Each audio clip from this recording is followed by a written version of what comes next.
For many Americans who count on employer-sponsored 401k accounts for their retirement savings, this year could bring what many believe to be a controversial new category of investment options, none other than cryptocurrencies. And joining me is NYU professor and Rubicon Digital Assets CEO Greg Johnson to share the latest news out of Washington that could have a massive impact on American retirement savings. Greg, we are listening. Thank you so much for being here with us. What more can you tell us about this major change in U.S. government guidance and its impact on employers, investors, and the crypto industry?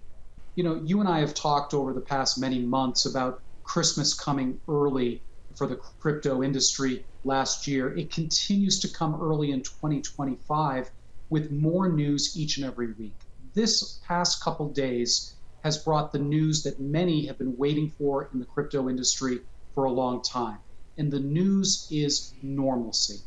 When we talk about 401ks, I don't think people fully appreciate just how big of an investment asset class it really is. Would you believe there's almost $9 trillion of American retirement money in 401ks?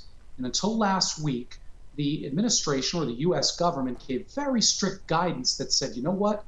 You're not going to be able to have cryptocurrencies and crypto projects inside of these 401ks. That all changed with this reversal of guidance. And now many employers, indeed many people viewing this today, are going to see over the course of this year the opportunity to invest in crypto in their 401k retirement accounts. It's a super big deal, Faye. Greg, here's a question that a lot of people have, though. What should investors know about investing in crypto within their 401k retirement accounts?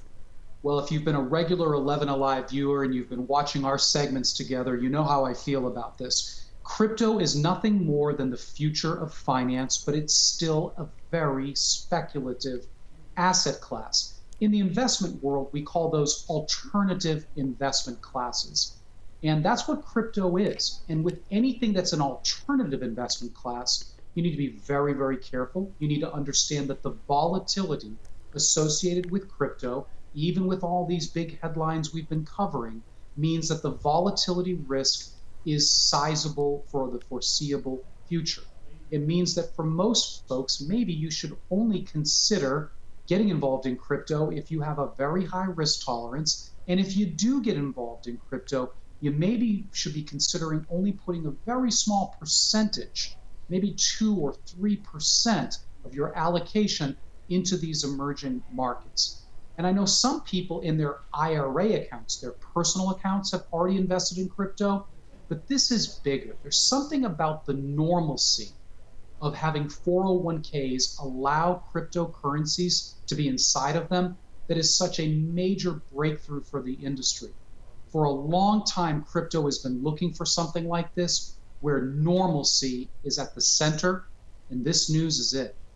Last month, we talked about stablecoins. I understand that there's been a major plot pivot on it that's directly tied to fintech and payments industries here in Georgia. Can you share with us any updates there? Gosh, you know, I never thought I'd learn so much about how the sausage is made, as they call it, about making legislation in Washington, D.C. But last time we spoke about major developments in the U.S. Senate that was going to allow for the passage of something called the Genius Act. And stablecoins are at the center of this Genius Act.